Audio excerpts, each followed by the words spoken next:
احنا يا دكتور هنبدأ الباب التاني والأخير. يا دكتور احنا في الباب الأول خدنا الدرس الأول والتاني مش معانا في تالتة ثانوي، الدرس التالت والرابع معانا في تالتة ثانوي، الباب التاني كله معانا في تالتة ثانوي. فلازم تكون شاطر في الباب التاني أكتر من الباب الأول. فالحصة اللي هتاخدها في الباب التاني تذاكرها في نفس اليوم. اتفقنا؟ نبدأ بسم الله. يا دكتورنا هو الباب التاني كان بيتكلم على ايه؟ كان بيتكلم على الجدول الدوري. يا دكتور عندنا كام درس؟ أول درس يا دكتور اللي هو الجدول الدوري، هنتكلم على الجدول الدوري. الدرس التاني يا دكتور هنتكلم على نصف القطر والسالبية الكهربية والميل الإلكتروني يا دكتور. الدرس الثالث هنروح نتكلم على جهد التأين والخاصية الفيزيائية والكلام من ده. تمام؟ حاضر هبعتها.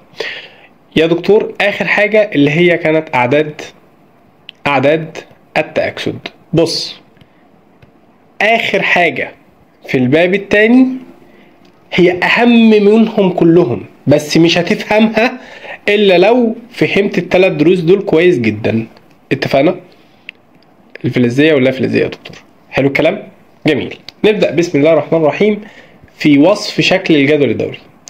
احنا كلنا لو انا قلت لك ايه هو شكل الجدول الدوري، بكل بساطة كلنا هتروح تقول لي يا دكتور ده شكل الجدول الدوري اهو، بالمنظر اللطيف ده، بالشكل ده كده يا دكتور، صح؟ كلنا عارفين رسمته من اعدادي ومن ابتدائي كمان. ده كده شكل الجدول الدوري. لكن الحقيقة لو جيت قلت لك هما ازاي عملوا الجدول الدوري ده، فله قصة. تعال نحكي القصة في دقيقة واحدة وبعد كده نرجع تاني للقصة دي. زمان احنا ما كناش قبل بور، فاكر بور سنة 1000 كام؟ 1922 خد جايزة نوبل. قبل بور ما كناش نقدر نقول ان مثلا الصوديوم العدد الذري بتاعه 11، ما احنا ما كناش عارفين عنده كام الكترون.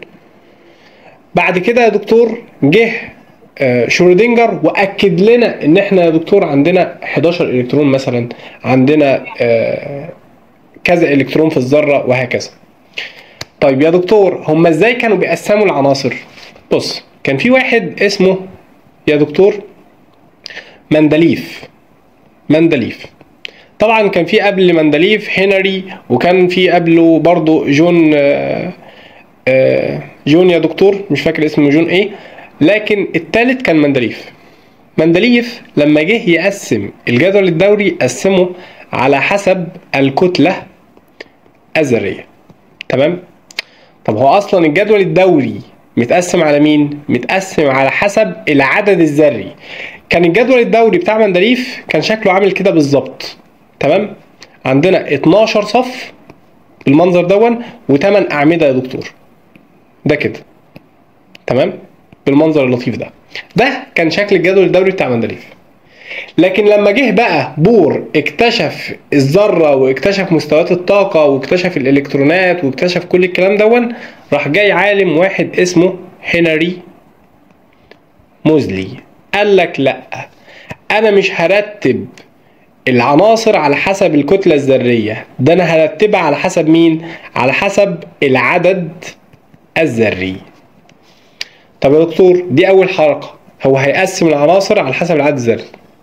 تاني حاجة هيقسم العناصر يا دكتور على حسب الزيادة في العدد الذري، يعني نقدر نقول هنا الزيادة في العدد الذري.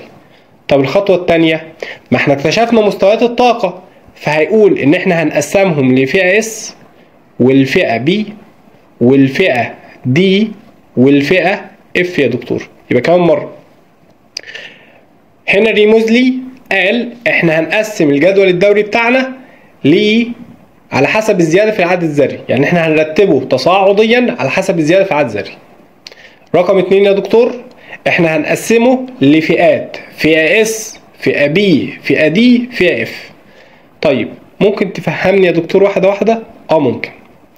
دلوقتي هنري موزلي قال ان احنا عندنا الجزء ده كده يا دكتور بالشكل اللطيف دون، في الحتة دي هنسميها الفئة S.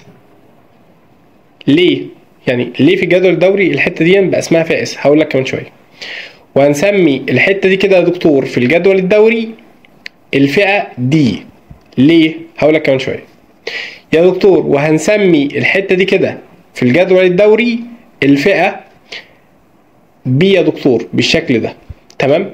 هنا كده هنقسمهم على حسب الفئات بالشكل ده.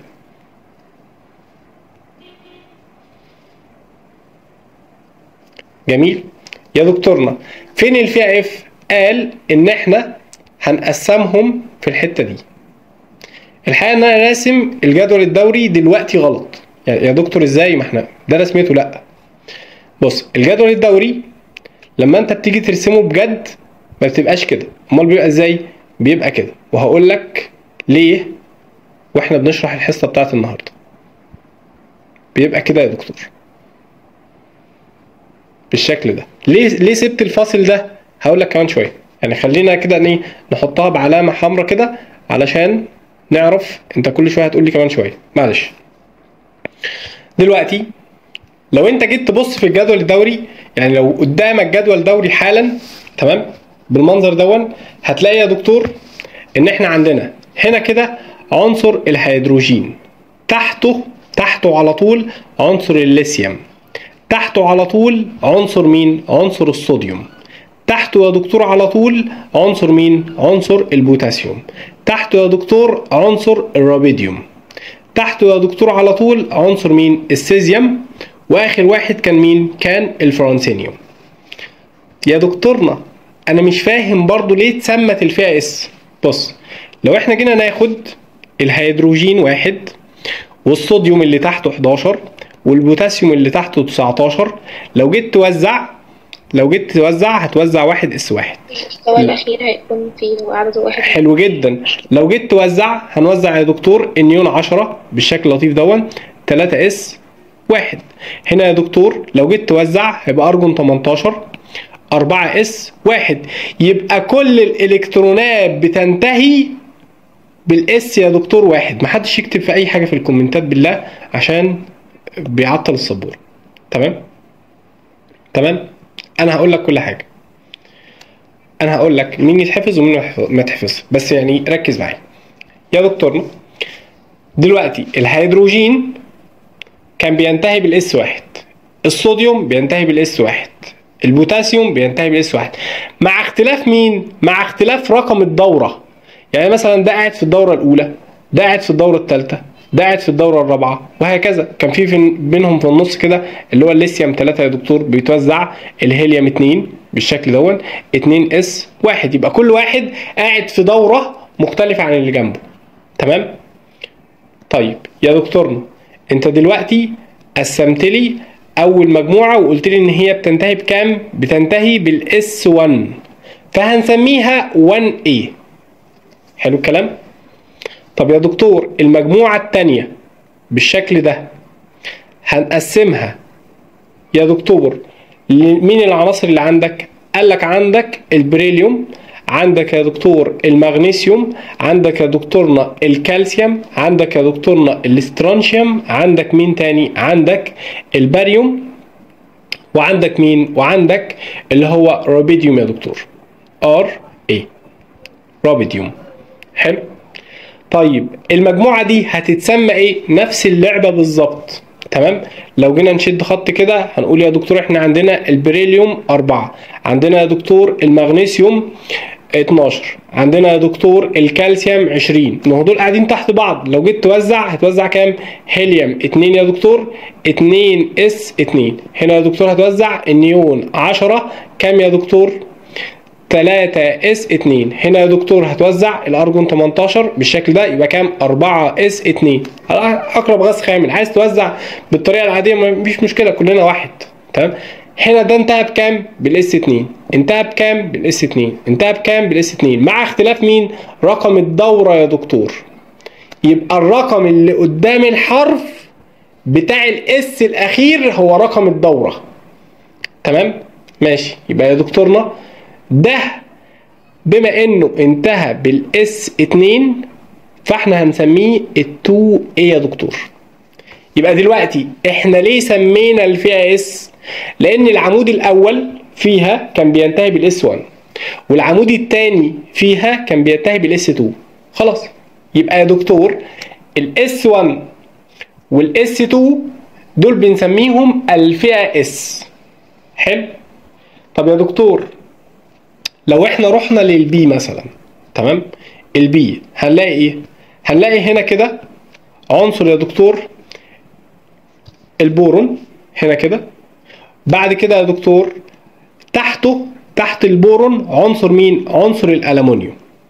طب تفتكر دلوقتي ده لو 5 وده كان 13 يا دكتور بالشكل ده، يبقى دلوقتي المجموعة دي هتتسمى ايه؟ تعال نشوف. جبنا يا دكتور عنصر اللي هو البورون 5 والألمنيوم 13، بنوزعهم فهتتوزع كام؟ هيليوم 2 2 اس 2 2 بي 1. طب هنا يا دكتور هيبقى برضو النيون 10 3 اس 2 3 بي 1. ايه ده؟ ده يا دكتور برضو انتهوا بكام؟ الاثنين انتهوا بالاس 2 1 وبرضو الاس 2 1 يا دكتور. حلو، بس برضو مع اختلاف مين؟ مع اختلاف الدورة. ازاي تعرف الدورة او رقم الدورة؟ يا دكتور الاس الاخير الرقم اللي قدامها، يا دكتور الاس الاخير الرقم اللي قدامها. طب ازاي تعرف رقم المجموعة؟ الكترونات الاس زائد البي، الكترونات الاس زائد البي، يبقى احنا هنسميها ايه؟ هنسميها المجموعة 3 ايه يا دكتور؟ هنا كده هتبقى المجموعة 3 ايه. طب اللي جنبها تبقى ازاي يا دكتور؟ اللي جنبها هيبقى عنصر مين؟ هيبقى عنصر الكربون وتحته السيزيوم يا دكتور اس اي، تمام؟ او السيليكون، معلش السيليكون. كام يا دكتور؟ السيليكون كان 14. طب انت عرفت العدد الذري ازاي؟ ما انا عارف ان العدد الذري ده كان 13، يبقى اللي بعده 14، يبقى اللي بعده الفوسفور مثلا يبقى 15، يبقى اللي بعده هيبقى الكبريت 16، يبقى اللي بعده الكلور 17، اللي بعده هيبقى الارجون 18. يبقى يا دكتور هنا ريموز لي في الجدول الدوري بتاعه قسم العناصر على حسب مين؟ على حسب الزيادة في العدد الذري يا دكتور. حلو. طب حد يقول لي بقى، تفتكر هي المجموعة دي هيبقى اسمها ايه؟ لو احنا قلنا مثلا احنا معانا الكربون 6 ومعانا بي 1 وهنا السيزيوم 14، يلا وزعي كده. هتبقى اس 1 او هيليوم 2 2 اس 2 2 بي كام؟ 2 2 بي 2.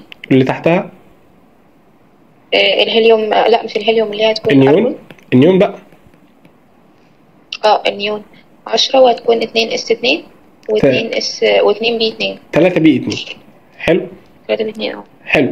يبقى يا دكتور ده قاعد في الدورة الكام؟ الثانية، لكن ده قاعد في الدورة الكام؟ الثالثة يا دكتور. حلو. طب عشان نعرف رقم المجموعة بنجمع الكترونات الاس زائد مين؟ زائد دي، يبقى احنا قاعدين في كام؟ في الأربعة ايه يا دكتور؟ خلاص؟ جميل؟ حلو. نرجع تاني، يبقى دي يا دكتور المجموعة الكام؟ دي يا دكتورنا المجموعة 4 ايه؟ تبقى دي اكيد مين؟ ال5 ايه؟ دي اكيد مين؟ ال6 ايه؟ دي اكيد مين؟ ال7 ايه؟ خلي بالك علشان فيه بعض الكتب بتكتب ديا المجموعة 8 ايه، فلازم تاخد بالك. بعض الكتب التانية بتكتبها المجموعة الصفرية بالشكل ده. بعض المجموعة التانية بتكتبها ال18. هقول لك عليهم وهفسر لك ليه كل واحدة اتكتبت بالشكل ده، بس دلوقتي احنا هنكتبها المجموعة الصفرية. اتفقنا؟ يا دكتور نكمل بقية الدورة. هنا كانت كام؟ كانت النيتروجين 7، هنا يا دكتور كانت الأكسجين 8، هنا يا دكتور كانت الفلور 9، وهنا يا دكتور كانت النيون كام؟ النيون 10. مين العنصر اللي قاعد فوق؟ ده الهيليوم 2، والهيليوم الوحيد الهيليوم عنده 2 الكترون، فالمفروض يبقى قاعد كام؟ 1 اس 2 يا دكتور، يبقى المفروض قاعد في المجموعة الثانية. لا ده غاز خامل، تمام؟ ماهوش غاز نشط، ماهوش اصلا فلزات. جميل؟ طيب احنا كده عرفنا ليه قسمنا ل 1A 2A 3A 4A 5A. عرفنا ازاي قسمنا على حسب الفئة S، ازاي قسمنا على حسب الفئة B. تعال بقى معايا نقسم على حسب الفئة دي. تمام يا دكتورنا، انت لسه متفق معايا دلوقتي ان هنا يبقى عنصر السكنديوم، التيتانيوم، الفاناديوم، الكروم، المنجنيز، الحديد، الكوبالت، النيكل، النحاس، الخرسين يا دكتور. تمام، انت متفق معايا من شويه على الكلام ده. حلو، بالمنظر اللطيف ده. هنا يا دكتور كانت الدوره اللي بعدها، ودي يا دكتور الدوره الاخيره. تمام، فبنسال سؤال، انت هنا يا دكتور عندك كام عمود بالشكل دون؟ عد معايا، هتلاقي عندك 10 اعمده. تمام، بالمنظر ده. ما تيجي يا جماعه نشيل دي عشان يبقى شكلها حلو، بس بعد كده لما نخلص نبقى نبقى نقول السبب، عشان بس الشكل يبقى حلو. يا دكتورنا، لو انت رحت نفس، لا ليه علاقه بالتوزيع، ما احنا قلنا دلوقتي لو احنا قلنا مثلا يا دكتورنا هو ده قاعد فين؟ قاعد في المجموعه الكام؟ ما تيجي نشوف. ده السكنديوم 21، اللي جنبه كان مين؟ كان التيتانيوم 22، اللي جنبه كان مين؟ كان الفاناديوم 23. لو انا قلت لك وزعها لي هتروح تقول لي ارجون 18 4 اس 2 و3 دي 1. دي هتوزعها لي هيبقى ارجون 18 4 اس 2 و3 دي 2. دي هتوزعها لي هيبقى ارجون 18 4 اس 2 و3 دي كام؟ 3. ازاي نعرف رقم المجموعه؟ رقم العمود كام؟ بتجمع الكترونات الاس زائد الدي، بتجمع الكترونات الاس زائد الدي، بتجمع الكترونات الاس زائد الدي. يبقى احنا هنا قاعدين في التلاتة بي. ليه قلت بي؟ علشان نفرقها عن التلاتة اي. تمام، طب هنا يا دكتور هيبقى 4 بي. ليه قلت بي؟ عشان ما احنا عندنا 4 اي. تمام، طب هنا يا دكتور هيبقى كام؟ 5 بي. حلو، يبقى كمان مرة لو احنا قلنا هو دلوقتي عنصر السكنديوم قاعد في انهي مجموعة؟ هنا يا دكتور كان قاعد في التلاتة بي، لسه اثبتها لك. هنا في الاربعة بي، هنا في الخمسة بي، طب وهنا اكيد في الستة بي. طب حد يقول لي المنجنيز بقى، حد يخمن المنجنيز. ادي المنجنيز 25، حد يوزعهولي هيبقى ارجون 18. قول لي يا يوسف 4 اس ب2 و3 دي ب5. تفتكر المنجنيز قاعد في المجموعة الكام؟ 7 5 2 7. لازم تقول لي 7 بي عشان تفرقها عن السبعة ايه. تمام، حلو، جميل يا دكتورنا. دلوقتي لو احنا قلنا يبقى هنا ده يا دكتور 7 بي. خلي بالك بقى ان الحديد والكوبالت والنيكل قاعد في المجموعة التامنة يا دكتور من غير حرف بي.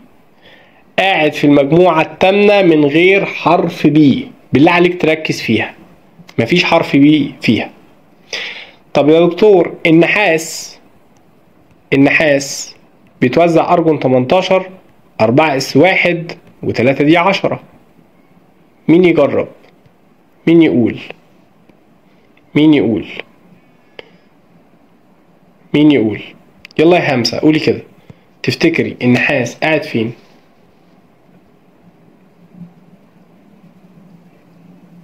النحاس قاعد فين؟ قول يا مصطفى. 11 بي. ما ينفعش نقول 11. ليه؟ لأن لو الدي ممتلئة، اكتب الملحوظة دي، لو الدي ممتلئة لا تكتب. يبقى احنا قاعدين فين؟ في ال1 بي يا دكتور. تمام؟ يبقى دي كانت المجموعة 1 بي. طب حد معايا تاني؟ حد يجرب معايا تاني. لو انا قلت الزد ان 30 هنقول ارجون 18 و4 اس 2 و3 دي 10. مين يجرب؟ يلا يا رؤى. يلا يا رؤى. تبقى 2 بي. حلو، 2 بي. ليه 2 بي؟ لان الدي ممتلئه. ادام الدي ممتلئه لا تجمع. محدش ينسى المعلومه دي. تمام، يبقى يا دكتور هنا ده كان قاعد فين؟ كان قاعد في ال2 بي يا دكتور. يبقى احنا دلوقتي واحده واحده. احنا قسمنا الجدول الدوري لاربع فئات: الفئه اس، الفئه بي، الفئه دي، الفئه اف يا دكتور قاعده تحت هنا كده. بعد كده قسمناهم على حسب المجموعات ل8 مجموعات واخدين الحرف A و8 مجموعات واخدين الحرف B. تمام؟ ممكن نكتب المعلومات دي يا دكتور؟ ممكن. بس قبل ما اقول لك هو احنا هنكتب المعلومات دي لازم تاخد بالك من حاجه مهمه جدا. هو احنا عندنا كام دوره وكام عمود؟ الدوره هي الصف الافقي. الدوره يا دكتور هي الصف الافقي. تمام؟ طب دلوقتي عندنا كام دوره؟ تعال نعد مع بعض يا دكتور. الدوره الاولى، ركز معايا بالله، دي الدوره الاولى اهي. دي كده الدورة الأولى، فيها كام عنصر؟ فيها 2 يا دكتور. دي مين؟ دي الدورة الثانية، فيها كام عنصر؟ فيها 8. دي الدورة الكام؟ دي الدورة الثالثة، فيها كام عنصر؟ فيها 8. دي الدورة الكام؟ دي الدورة الرابعة، فيها كام عنصر؟ فيها 18. دي الدورة الكام؟ الدورة الخامسة، فيها كام عنصر؟ فيها 18. هنا يا دكتور كان فيها الدورة السادسة، دي يا دكتور كانت الدورة السابعة. بس في لقطة ان الدورة السادسة والدورة السابعة يا دكتور كان جواهم عناصر الفئة اف. هقول لك عليها ازاي دلوقتي. كان جواهم عناصر الفئة اف. فلما نيجي نقول ان الدورة السادسة والدورة السابعة كان فيهم كام عنصر؟ بنقول فيهم 32 عنصر. تمام؟ اتفقنا؟ طيب يبقى احنا دلوقتي يا دكتور عندنا كام دورة؟ عندنا 7 دورات. الدورات 7 يا دكتور، 7 دورات. طب عندنا كم مجموع او كم عمود؟ لو جيت اقول لك ايه هو العمود ده، اللي هو الرأس يا دكتور، اللي هو الشكل الرأسي، فبتقول كام؟ هنا كده عد معايا: 1 2 3 4 5 6 7 8 9 10 11 12 13 14 15 16 17 18 يا دكتور. 18 عمود. حلو؟ يبقى خلي بالك في فرق بين الدورة وبين العمود. دي الجملة الأولى. يبقى احنا عندنا 18 عمود. طب لو أنا قلت حد فيكم احنا عندنا كام مجموعة؟ يقول لي يا دكتور احنا عندنا مجموعتين. مجموعة واخدة الحرف A وهم 8، احنا هنحسب معاهم المجموعة الصفرية. ومجموعة يا دكتور 8 مجموعات تانيين واخدين الحرف B، وهنحسب يا دكتور التلاتة دول مع بعض. ركز معايا في التفصيلة دهيا. هنحسب التلاتة دول مع بعض يا دكتور على انهم مين؟ على انهم مجموعة واحدة بس، اللي هي المجموعة الكام؟ المجموعة التامنة. فلو جيت سألتك وقلت لك هو ازاي يا دكتور عدد الدورات بيقل او عدد المجموعات بيقل عن رقم الاعمدة، هتروح تقول لي لان المجموعة التامنة كانت 3 اعمدة يا دكتور. تاني، ليه عدد العمدان او عدد الاعمدة 18 والمجموعات 16؟ هتقول لي لان المجموعة التامنة كانت 3 صفوف او 3 اعمدة يا دكتور. تمام؟ حلو؟ اتفقنا؟ خلاص؟ طيب عايزين بقى نكتب الكلام دون بالتفصيل. تقول الجزء بتاع المجموعات تاني كمان مرة. لو احنا قلنا احنا عندنا كام مجموعة، هتروح تقولي لي يا دكتور ان كل اللي بالاحمر 8 مجموعات. دي المجموعة الاولى اللي هناخدها بلون مختلف اهون، دي المجموعة الاولى. دي المجموعة الثانية اللي هي دي المجموعة الثانية. دي المجموعة الثالثة، الرابعة، الخامسة، السادسة، السابعة، المجموعة الثامنة. يا دكتور دي مجموعة صفرية، ما احنا هنحسبها معاهم. تمام؟ يبقى احنا دلوقتي عندنا 8 مجموعات واخدين الحرف ايه. تمام؟ وعندنا يا دكتور 8 مجموعات تانيين واخدين الحرف بي، اللي هم مين؟ دي المجموعة الأولى، الثانية، الثالثة، الرابعة، الخامسة، السادسة، السابعة، الثامنة يا دكتور. يبقى لو سألتك احنا عندنا كام عمود؟ عندنا 18 عمود. طب عندنا يا دكتور كام مجموعة؟ عندنا 16 مجموعة. ليه؟ مش العمود هو الخط الرأسي يا دكتور ايوه، بس المجموعة التامنة كانت واخدة 3 أعمدة. ظبطت؟ ظبطت يا جماعة؟ هل ظبطت؟ طيب عايزين نقول الكلام ده بقى بشكل عربي، يعني بشكل نص، فركز معايا. احنا خلاص فهمنا التقسيمة، لسه التقسيمة فيها شوية حلوين لسه هنتكلم عليهم، بس تعال نتكلم بالنص بقى. يبقى لو انا قلت لك ايه هو الاساس الذي بني عليه الجدول الدوري، هتروح تقول لي رقم 1 يا دكتور هو الترتيب التصاعدي للعناصر حسب أعدادها الذرية. مش فاهم الجملة دي، ما تيجي نفهمها مع بعض.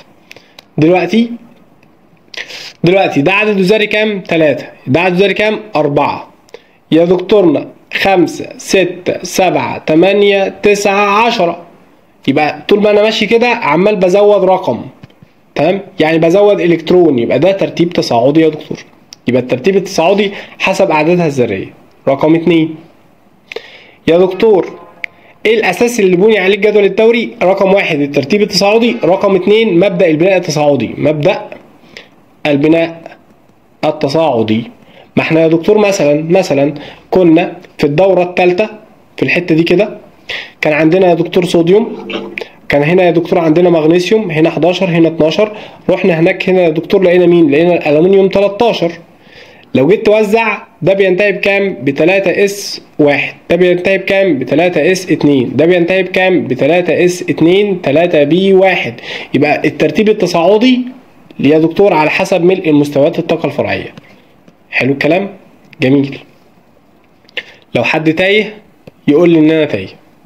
طب يا دكتور ايه هي بقى مكونات الجدول الدوري؟ مكونات الجدول الدوري رقم 1 يا دكتور ان هو بيتكون من 7 دورات افقية، تمام؟ رقم 2 يا دكتور ان هو بيحتوي على 18 عمود يا دكتور. رقم 3 يا دكتور بيحتوي على 4 انواع او 4 فئات. الاول 4 فئات، ايه هم يا دكتور؟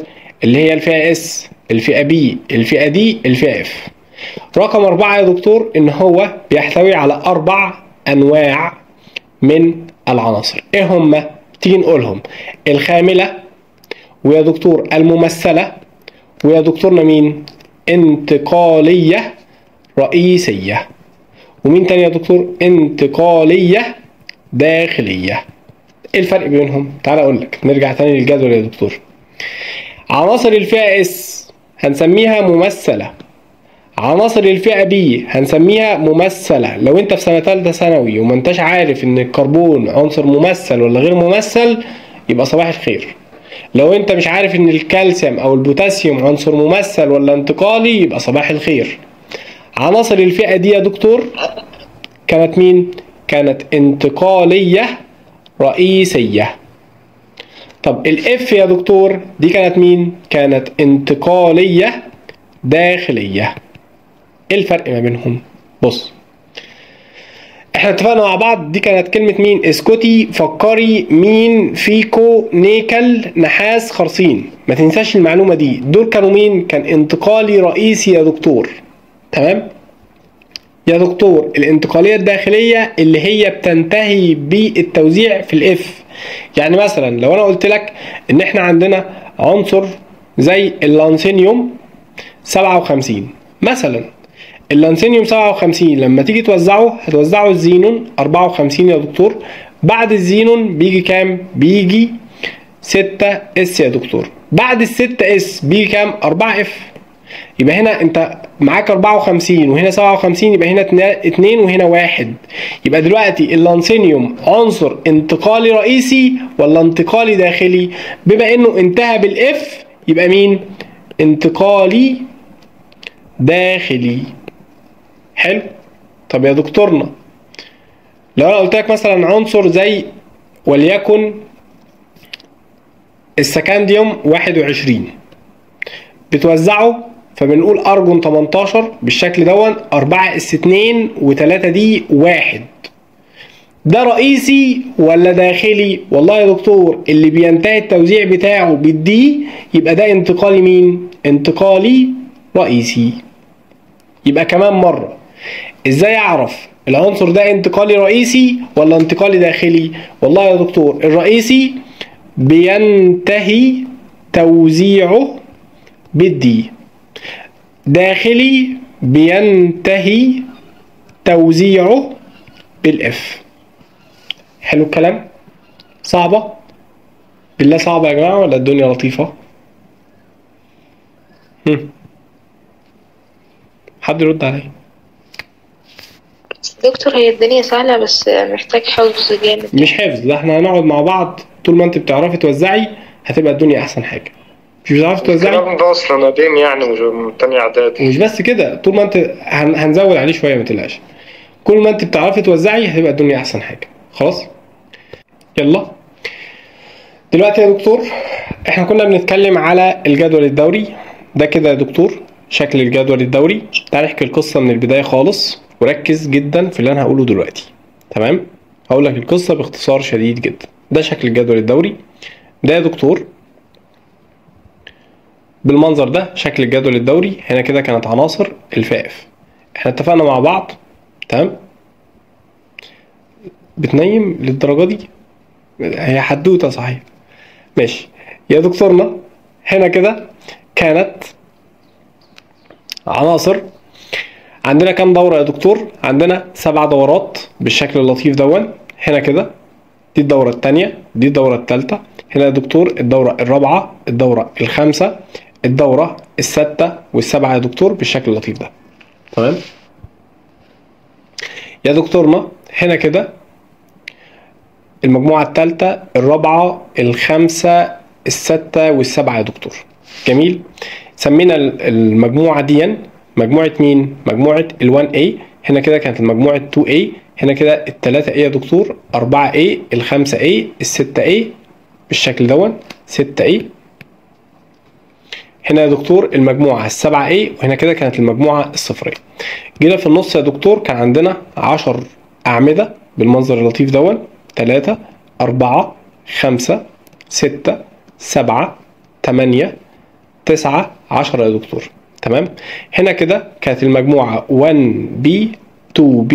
بعد كده يا دكتور المجموعة 3B، المجموعة 4B. هنا كده المجموعة 5B. هنا كده المجموعة 6B. وهنا كده المجموعة 7B. والثلاثة دول كانوا المجموعة مين؟ المجموعة الثامنة يا دكتور. اتفقنا مع بعض ان هنا كده كنا هنسميها عناصر الفئة اس لانها بتنتهي بالاس. هنا عناصر الفئة بي لانها بتنتهي بالبي. وهنا عناصر الفئة دي لانها بتنتهي بالدي يا دكتور. وهنا عناصر الفئة اف لانها بتنتهي بالاف. يا دكتورنا الاس هنا والبي كنا بنسميهم عناصر ممثلة، ما تنساش. الدي يا دكتور كنا بنسميها انتقالية رئيسية. يا دكتورنا هنا كنا بنسميها انتقالية داخلية. ليه قلت لي داخلية؟ بص، لو انت فتحت اي جدول دوري، اي جدول دوري في الدنيا، تمام، هتلاقي هنا كده في المربع ده، خلينا احط لك عليه هايلايتر. هنا كده في المربع ده كده يا دكتور اي جدول في الدنيا، يعني ممكن تخش على النت دلوقتي حالا، تمام، افتح الكتاب هتلاقي يا دكتور موجودة ايه هنا كده من اول الرقم 57 لحد الارقام كام؟ لحد يا دكتور تقريبا 72 او 71. تمام يا دكتورنا، العناصر دي ليه مكتوب ارقام؟ قال لك لان المفروض والعادي والطبيعي ان هم يكونوا هنا الحته ده هي يا دكتور. تمام، يبقى الحته الزرقاء دي المفروض ما كانتش تحت كده. امال كانت فين؟ المفروض كانت هنا في النص هنا كده، بس احنا لقينا الجدول الدوري هيبقى شكله مش حلو فحطيناهم تحت وسميناهم يا دكتور اللانسيديدات. سمينا الحته دي كده اللانسيديدات. حلو.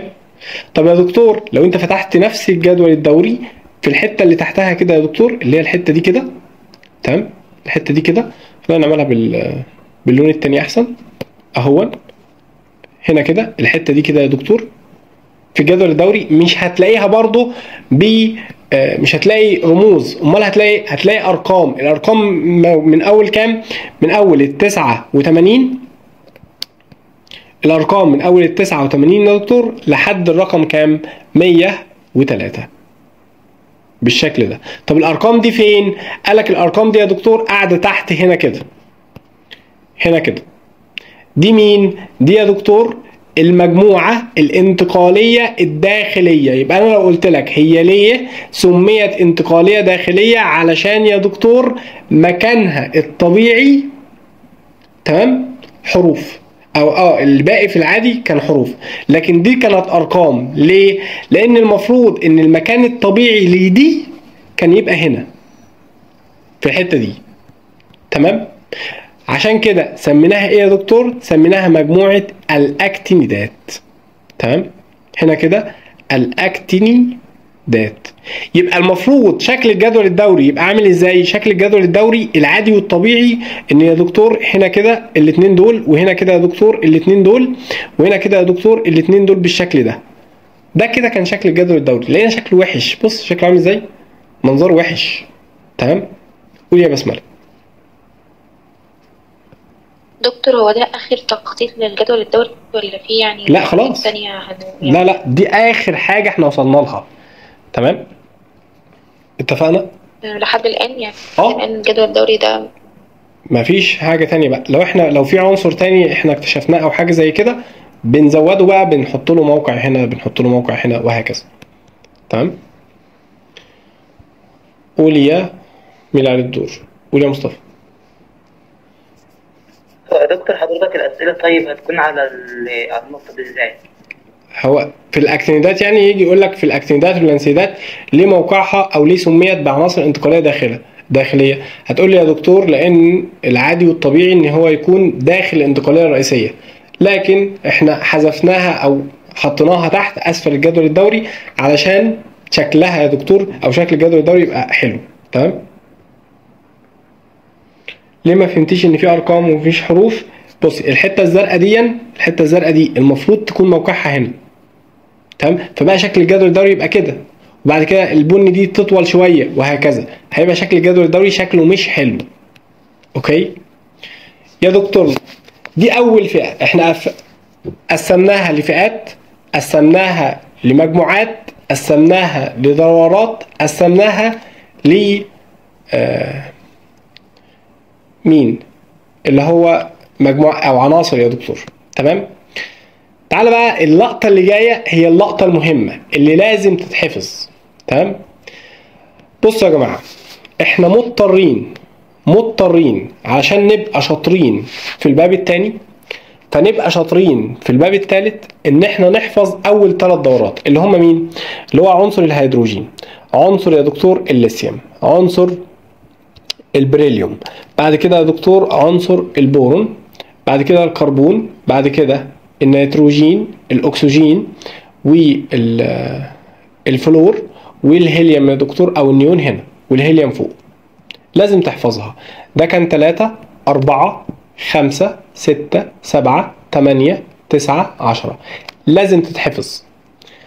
الدورة الثالثة برضو لازم تحفظها، بادئة بالصوديوم 11، المغنيسيوم كان 12، بعد كده يا دكتور الألمونيوم 13، بعد كده يا دكتورنا كان مين؟ السيليكون 14، وبعد كده كان الفوسفور 15، بعد كده يا دكتور الكبريت 16، بعد كده يا دكتور الكلور 17، وبعد كده مين؟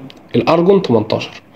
لازم تحفظ ال3 صفوف أو ال3 دورات الأولانيين، لازم تحفظ ال3 دورات الأولانيين بعناصرهم بعددهم الذري. طب ما حفظتهمش هيقابلك مشاكل، تمام؟ هيقابلك مشاكل، هتبقى شاطر بس هيقابلك مشاكل، تمام؟ طبعا هنا يا دكتور كان عنصر مين؟ عنصر البوتاسيوم 19، عنصر الكالسيوم 20، السكنديوم 21، التيتانيوم 22، الفاناديوم 23، الكروم 24، المنجنيز 25، الحديد يا دكتور 26، الكوبالت 27، النيكل 28، النحاس 29، والزد ان كان 30 يا دكتور. بعد كده عنصر مين؟ عنصر الجاليوم اللي هو الجي اي، هتحفظي اول 3 دورات بس، يعني الدوره اللي انا بكتبها دلوقتي لا، الجي اي، بعد كده يا دكتور عنصر الجرمانيوم الجي اي، بعد كده يا دكتور عنصر الزنيخ اي اس، بعد كده يا دكتور السيليكون او الاس اي، وهنا او السيلينيوم معلش، وهنا عنصر مين؟ الباريوم، وهنا عنصر يا دكتور الكريبتون 36. طيب يا دكتورنا احنا قسمنا الجدول على حسب الفئات، على حسب العناصر، على حسب المجموعة الممثلة والمجموعة الانتقالية الرئيسية وهكذا. في بقى تقسيمة اللي بص لو مركز فيها جدا دلوقتي، يعني انت لو بتنام، لو بتصحى غير موضعك، لو انت قاعد ساند ما تبقاش ساند، لو انت واقف اقعد، لو انت قاعد اقف، وهكذا. في تقسيمة لو حفظتها كل اللي جاي في الدنيا يبقى سهل. بص كل اللي جاي في الكيمياء يبقى سهل. بص شايف ال3 دول؟ خلينا ناخدهم واحدة واحدة. شايف ال3 دول؟ شايف ال3 دول؟ ايوه يا دكتور. شايف ال2 اللي تحتهم؟ بالمنظر ده. شايف يا دكتور الواحد اللي تحته ده كمان؟ ايوه. معاهم الجماعة دول، معاهم الجماعة دول عشان ما ننساهمش. دول كانوا مين؟ كانوا لا فلزات. يبقى البرتقاني كان لا فلز، خلينا نكتبها كده. البرتقاني مين؟ اللي يا دكتور المربع البرتقاني كان لا فلز. تمام يا دكتورنا، بس في لقطة تانية هو هيلعب عليها موت. ايه اللقطة التانية؟ هنا كان عندنا عنصر مين؟ عنصر اليود، وتحته كان عنصر الاي تي يا دكتور بالشكل ده. تمام؟ ما كانش في عنصر تحته بالمناسبة، يعني ده كده مش موجود في جدول الدوري.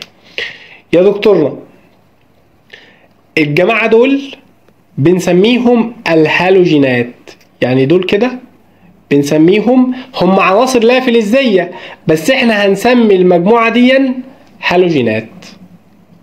تمام؟ يبقى المجموعة دي بنسميها ايه؟ الاسود يا دكتور بالمنظر دون كان اسمه هالوجينات. يبقى ايه الهالوجينات؟ الفلور والكلور والبروم واليود. تمام؟ ماشي يا دكتور. عايزين نعرف فين العناصر اللا فلز. بص في اللا فلز خلي بالك معايا وانا برسم. انت هتبدأ بالمربع الاول، بعد كده تاخد تاني مربعين بالشكل ده، بعد كده يا دكتور تاخد المربعين دول، يعني انت نازل بشكل مثلث كده. تمام؟ يعني كل مرة بتسيب واحد. بعد كده يا دكتور هتاخد المربعين التانيين اللي هم دول، يبقى مربعين مربع مربعين مربعين مربعين. تمام يا دكتور؟ مين العناصر اللي موجودة هنا؟ هنا ده كان عنصر يا دكتور اللي هو الانتيمون، وده عنصر يا دكتور التريليوم اللي هو التي اي بالشكل ده. لازم تحفظهم يا دكتور. احفظيه ولا ايه؟ معلش هي لازم تتحفظ. يبقى يا دكتورنا المربع اللي لونه احمر ده كان مين يا دكتور؟ كان شبه فلز. يبقى فين اللا فلزات؟ الحته يا دكتور البرتقاني.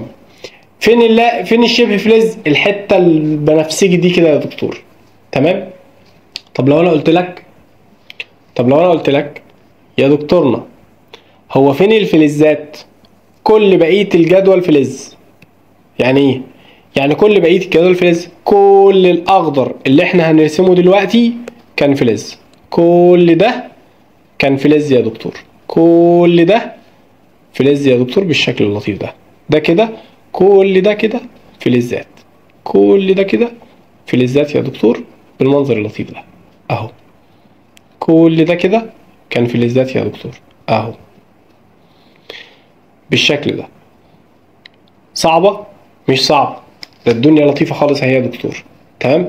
جينا بعد شوية بنسألك تفتكر هي المجموعة الأولى ليها اسم مختلف؟ قال لك خلي بالك احنا نسينا لقطة مهمة جدا. الراجل ده اهو كان لا فلز برضه عشان ما ننساهوش. الراجل ده كان مع الفئة البرتقانية. تمام؟ كان لا فلز اللي هو عنصر مين؟ عنصر الهيدروجين اهو، ده برضه كان لا فلز. يا دكتورنا عناصر المجموعة الأولى اللي هم الجماعة دول تعال نلونهم بلون مختلف يا دكتورنا. عناصر المجموعة دي كده، اللي هي دي كده، تمام. مالها يا دكتور؟ اللون مش باين. تعال ناخدها بلون ازرق. هنا يا دكتور المجموعة دي بالشكل ده كنا بنسميها عناصر الأقلاء، تمام. بنسميها مين؟ بنسميها عناصر الأقلاء. هنا كده الأقلاء. حلو الكلام؟ يبقى دي بنسميها عناصر مين؟ عناصر يا دكتور الأقلاء، تمام. أو فلزات الأقلاء. طب يا دكتور الحتة اللي جنبها على طول، يعني مثلا لو جينا نلونها باللون الأصفر بالشكل ده، اللي هي المجموعة 2 ايه يا دكتور؟ اللي هي الحتة دي كده، الحتة دي كده هنسميها ايه؟ دي يا دكتور بنسميها الفلزات الأرضية. يبقى الصفرة دي يا دكتور بنسميها مين؟ بنسميها الفلزات الأرضية بالشكل اللطيف ده، تمام. يبقى ده يا دكتور كنا بنسميها مين؟ الفلزات الأرضية. حلو الكلام؟ صعبة؟ طيب يبقى احنا دلوقتي لحد اللحظة دي يا دكتور قسمنا الجدول على حسب الدورات، على حسب المجموعات، على حسب الأنواع، على حسب الفئات، تمام. يا دكتور المجموعة الأخيرة برضو عشان يبقى الدنيا أحسن حاجة خلينا ناخدها باللون الأحمر عشان ما يبقاش سايبين فسفوسة ورانا. المجموعة الأخيرة دهيا أهون كنا بنسميها إيه يا دكتور؟ كنا بنسميها الغازات النبيلة أو المجموعة الصفرية، تمام. الغازات النبيلة. حلو الكلام؟ جميل. والله لوحة فنية، والله لوحة فنية. ايه؟ سكرين. والله سكرين وستوري كمان، يعني انتوا اللي ترفعوها. غازات نبيلة يا دكتورنا. الحتة الأزرق دهيا كنا بنسميها مين؟ كنا بنسميها فلزات الأقلاء. يا دكتورنا الحتة الصفرة دي كنا بنسميها فلزات الأرضية. حلو الكلام؟ صعب يا جماعة؟ هل الكلام في أي صعوبة؟ إيه؟ لا. أكيد تمام؟ طيب معنا 10 دقايق كمان، يعني إحنا معانا 10 دقايق فقط، تمام؟ ركز معايا. هنتكلم بقى، يعني هنتكلم اللي احنا كنا بنقوله بالعربي ده كله هنتكلم. احنا اتفقنا مع بعض ان اول حاجة احنا قسمناها على حسب الدورات، صح؟ فاحنا يا دكتور عايزين نعرف ايه هي الدورة الأفقية. تعريف الدورة الأفقية يا دكتور هي مجموعة من العناصر مختلفة في الخواص مرتبة تصاعديا حسب الزيادة في أعدادها الذرية، تمام؟ من اليسار إلى اليمين. الجملة الثانية إيه هي يا دكتور مميزات الدورة؟ مميزاتها رقم 1 يا دكتور إن لها نفس عدد مستويات الطاقة. يعني ما ينفعش تلاقي واحد في الدورة الرابعة وهو قاعد في الدورة الخامسة، لا كلهم خلاص ادام احنا قاعدين في الدورة الرابعة يبقى احنا عندنا 4 مستويات للطاقة، قاعدين في الدورة الثالثة يبقى احنا عندنا 3 مستويات للطاقة، وهكذا، تمام يا دكتور. رقم 2 بيزيد كل عنصر عن الذي يسبقه بمقدار 1 إلكترون. رقم 2 يا دكتور كل دورة تبدأ بعنصر فلز من الفئة اس يا دكتور، تمام. رقم 3 أو رقم 4 يا دكتورنا تنتهي كل دورة بغاز خامل، تمام. تنتهي كل دورة بغاز خامل اللي بيكتمل فيه مستويات الطاقة يا دكتور، الذي يكتمل فيه ملء جميع مستويات الطاقة. يعني ايه الجملة دي؟ يعني مثلا لو انا قلت لك ان احنا معانا ارجون 18 بالشكل ده. لو جيت توزعها 1 اس 2 2 اس 2 2 بي 6 3 اس 2 3 بي 6، ما هو كل المستويات ممتلئه. تمام. لو جيت توزع الكريبتون 36 هتوزعها ازاي؟ 1 اس 2 2 اس 2 2 بي 6 3 اس 2 3 بي 6 4 اس 2 3 دي 10 4 بي كام؟ 4 بي 6 كلهم ممتلئين. تمام. ده كان الكلام عن مين؟ الكلام عن الدورة يا دكتور. ما تيجي نتكلم عن مين؟ تعالى نتكلم على المجموعة الرئيسية. تمام؟ ركز معايا. ايه هو يا دكتور؟ او ايه هي المجموعة الرئيسية؟ الكلام ده هسمعه. تمام؟ هتروح تقول لي يا دكتور هي مجموعة من العناصر متشابهة الخواص، متشابهة الخواص، مرتبة تصاعديا من الأعلى إلى الأسفل. يعني إيه؟ إحنا لسه قايلين دلوقتي حالا إن الدورة كانت مين؟ كانوا مختلفين في الخواص، لكن المجموعة مالها؟ يا دكتور تشابهت في الخواص بتاعتها. تمام؟ فركز. يعني عنصر الصوديوم له نفس الخواص بتاعت البوتاسيوم، له نفس الخواص بتاعت السيزيوم، له نفس الخواص بتاعت الروبيديوم، وهكذا. حلو الكلام؟ لأنهم قاعدين في نفس المجموعة. يا دكتورنا من أعلى إلى أسفل حسب مين؟ حسب الزيادة في أعدادها الذرية. إيه هي يا دكتور المميزات بتاعتها؟ مميزات المجموعة. قولي يا بسملة. دكتور يعني كل عناصر المجموعة الواحدة بيكونوا متساويين في الطاقة؟ لا، مش متساويين في الطاقة، متشابهين في الخواص الكيميائية. يعني مثلا لو انا قلت لك الصوديوم بيتفاعل مع المية، يبقى اكيد البوتاسيوم بيتفاعل مع المية، يبقى اكيد الروبيديوم بيتفاعل مع المية، وهكذا. تمام؟ في الخواص.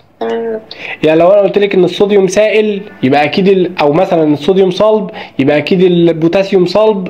خواص. تمام؟ مش في الطاقة. لان كل واحد قاعد في دورة، والدورة اعلى منها في الطاقة. يعني الدورة الثالثة أقل في الطاقة من الدورة الرابعة، الدورة الرابعة أقل في الطاقة من الدورة الخامسة. يبقى كل ما بنزيد الدورات كل ما نزيد مستويات الطاقة. تمام؟ مميزاتها يا دكتور: رقم 1 تتشابه في التركيب الإلكتروني لمستوى الطاقة الأخير. يعني مثلا المجموعة 1A كلها انتهت بكام؟ ب S1 S1 S1، بس هنا مرة كانت 3، مرة هنا كانت 4، مرة هنا كانت 5، وهكذا. حلو الكلام؟ رقم 2 يا دكتور: بيزيد كل عنصر عن الذي يسبقه بمقدار مستوى طاقة مكتمل. يعني مثلا لو انا قلت لك ان احنا هنا يا دكتور عندنا الصوديوم 11، هنا البوتاسيوم 19، يبقى دلوقتي زاد بمقدار كام؟ ارجون 18 اللي هو مستوى طاقة مكتمل. تمام؟ يا دكتور اللي تحته هيكون مثلا مين؟ هيكون الروبيديوم. تمام؟ كام الروبيديوم يا دكتور؟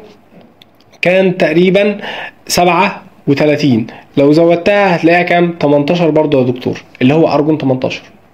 حلو الكلام؟ الجملة الثالثة. تمام؟ الجملة الثالثة تختلف في عدد الكم الرئيسي. يعني يا دكتور كل واحد قاعد في دوره. يبقى لو انا سألتك وقلت لك علل تتشابه عناصر المجموعة او تتشابه عناصر المجموعة الواحدة في الخواص يا دكتور، هتقول لي لانها تحتوي على نفس عدد الالكترونات في مستوى الطاقة الخارجي. لو انا قلت لك علل تتشابه خواص عنصر الصوديوم والبوتاسيوم مثلا، هتقول لي لتشابه التركيب الالكتروني لمستوى الطاقة الخارجي في كل منهما، وهكذا. حلو الكلام؟ طيب يا دكتورنا آخر معلومة عشان الحفظ كتير جدا، ركز. احنا اتفقنا مع بعض هي الدورة الأولى فيها كم عنصر؟ فيها 2 عنصر يا دكتور. تمام؟ طب هي الدورة الثانية فيها كم عنصر؟ فيها 8 عناصر يا دكتور. طب والدورة الثالثة فيها كم عنصر يا دكتور؟ برضو فيها 8 عناصر يا دكتور. خلي بالك ان الدورة الرابعة والخامسة كان فيهم كام؟ كان فيهم 18 عنصر يا دكتور. لكن لو انا قلت لك هي الدورة السادسة والسابعة فيها كام عنصر؟ لازم تاخد بالك ان يا دكتور الانسدادات هتتعدي معاهم والاكتينيدات هتتعدي معاهم، لازم تاخد بالك من الحتة دي. خلاص يا دكتورنا، معنى كده ان هي بتضم كام؟ ادي 18 وهنا يا دكتور كان 14 عنصر في الحتة دي، يبقى 18 و14 كام؟ 18 و14 يا دكتور 32. تمام؟ 32 عنصر في الدورة السادسة والسابعة يا دكتور. حلو الكلام؟ اتفقنا؟ طيب معايا 5 دقايق بالظبط. تمام؟ معايا 5 دقايق بالظبط، مجرد 5 دقايق يا دكتورنا. عناصر الفئة اس وعناصر الفئة بي، يعني هنتكلم على عناصر الفئة اس وعناصر الفئة بي وبس. طب الدي والاف هنتكلم عليهم تاني المرة الجاية عشان الكلام كتير عليهم. يبقى يا دكتور عناصر الفئة اس، وهنا هنتكلم على عناصر الفئة بي يا دكتور، ودي اللي احنا هندرسها في الترم الثاني بالمناسبة، عناصر الاس والبي. في ثالثة ثانوي هناخد عناصر الفئة دي يا دكتورنا. هنا الراجل دون كان عنده مجموعتين بس بالشكل ده. هنا يا دكتور كان عندنا الهيدروجين، تحته كان مين؟ الليثيوم، اللي جنبه كان البريليوم، اللي هنا يا دكتور كان الصوديوم، اللي جنبه كان المغنيسيوم، اللي تحته كان البوتاسيوم يا دكتور، اللي جنبه كان الكالسيوم، اللي تحته يا دكتور كان كام؟ كان الروبيديوم وجنبه الاسترانشيوم، وهنا يا دكتور كان مين؟ كان السيزيوم، وجنبه الباريوم، وهنا يا دكتور كان مين؟ كان الفرانسينيوم، وهنا كان مين؟ كان الاري. يا دكتورنا دي كنا بنسميها عناصر ال1A، دي كنا بنسميها عناصر ال2A. دي يا دكتور كنا بنسميها عناصر فلزات الأقلاء. دي يا دكتور كنا بنسميها عناصر فلزات الأرضية. تمام؟ أو الأقلاء الأرضية. حلو الكلام؟ دي يا دكتور كانت دايما بينتهي بالNS1، دي يا دكتور دايما هتنتهي بكام؟ بالNS2. حلو الكلام؟ خلاص؟ اتفقنا؟ يا دكتورنا معانا 5 دقايق بالظبط. تمام؟ 5 دقايق بالظبط. عناصر الفئة بي يا دكتور. تمام؟ عناصر الفئة بي احنا اتفقنا مع بعض ان هنا كده يا دكتور كانت عناصر الفئة بي بالشكل اللطيف دون. هنا كده، هنا يا دكتور عناصر ال3A، هنا كده ال4A، هنا كده ال5A، هنا كده يا دكتور ال6A، هنا كده يا دكتور ال7A، وهنا كده يا دكتور المجموعة الصفرية، او ممكن تقول ال8A. تمام؟ يا دكتورنا لو انا قلت لك مين العناصر روح رتبهم لي. هنا يا دكتور البورون، الكربون، النيتروجين، الاكسجين، الفلور، والنيون يا دكتور 10 بالشكل اللطيف ده. تمام؟ ده كان بينتهي بكام؟ كان بينتهي بالNB1. ده يا دكتور كان بينتهي بالNB2. ده يا دكتور بينتهي بالNB3. ده يا دكتور بينتهي بالNB4. ده يا دكتور بينتهي بالNB5. ده يا دكتور هينتهي بكام؟ بالNB6. يعني ايه الكلمة دي يا دكتور؟ يعني ايه NB اصلا؟ بص وركز. دلوقتي لو انا قلت لك البورون ب5 هتوزع كام؟ 1s2، 2s2، 2b كام؟ 1. يبقى ده يا دكتور انتهى ب1. لو انا قلت لك الكربون 6 هتوزع كام؟ 1s2، 2s2، 2b يا دكتور كام؟ 2. يبقى هو انتهى بالاثنين، يبقى الراجل ده بينتهي بالاثنين، وهكذا. حلو الكلام؟ طب يا دكتور الفئة اس قاعدة فين؟ قاعدة يسار الجدول الدوري. يا دكتور الفئة بي قاعدة فين؟ قاعدة يمين الجدول الدوري. حلو الكلام؟ اتفقنا؟ مش هنزود عن كده علشان الحفظ يبقى يعني في مكانه المظبوط، فمش عايزين نزود عن كده. خلاص؟ يا دكتورنا احنا دلوقتي هنذاكر منين؟ يعني دلوقتي المفروض ان احنا نذاكر منين؟ بص يا سيدي، ما هو عشان كده كفايه. تمام، هنذاكر منين يا دكتور؟ جايب لك حته مذكره للباب التاني، عاملها لك ليك مخصوص، والله عاملها لك ليك مخصوص، بس بشرط انك وانت بتذاكر تكون بتبص على الجدول الدوري، يعني حاطط جدول دوري قدامك. حلو الكلام ده يا دكتور. الصفحة الأولى طبعا ده تصنيف الجدول الدوري. تمام يا دكتور، ده شكل الجدول الدوري. بص اللقطة هنا يا دكتور، مش بنلاقي عناصر، بنلاقي مين؟ المفروض ان هنا 57 بعده يكون 58، ما لقيناش 58، لقيناها فين؟ لقيناها هنا. حلو، هنا يا دكتور 89 بعده المفروض يبقى كام؟ يبقى 90، لقيناها فين؟ لقيناها هنا. تمام، هبعتها لكم على الواتساب يا دكتورنا. هنا بقى قولي. هو اللي احنا نصور الجدول الدوري ده مثلا ونحطه قدامنا، ولا هيبقى هو في المذكرة أصلا؟ هو موجود في المذكرة اهو. هو جدول حفظ.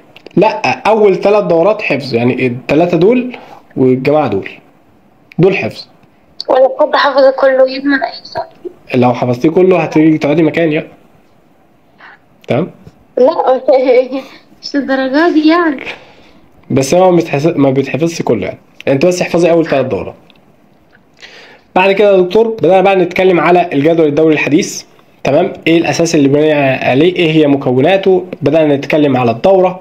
تمام، بالشكل اللطيف دون.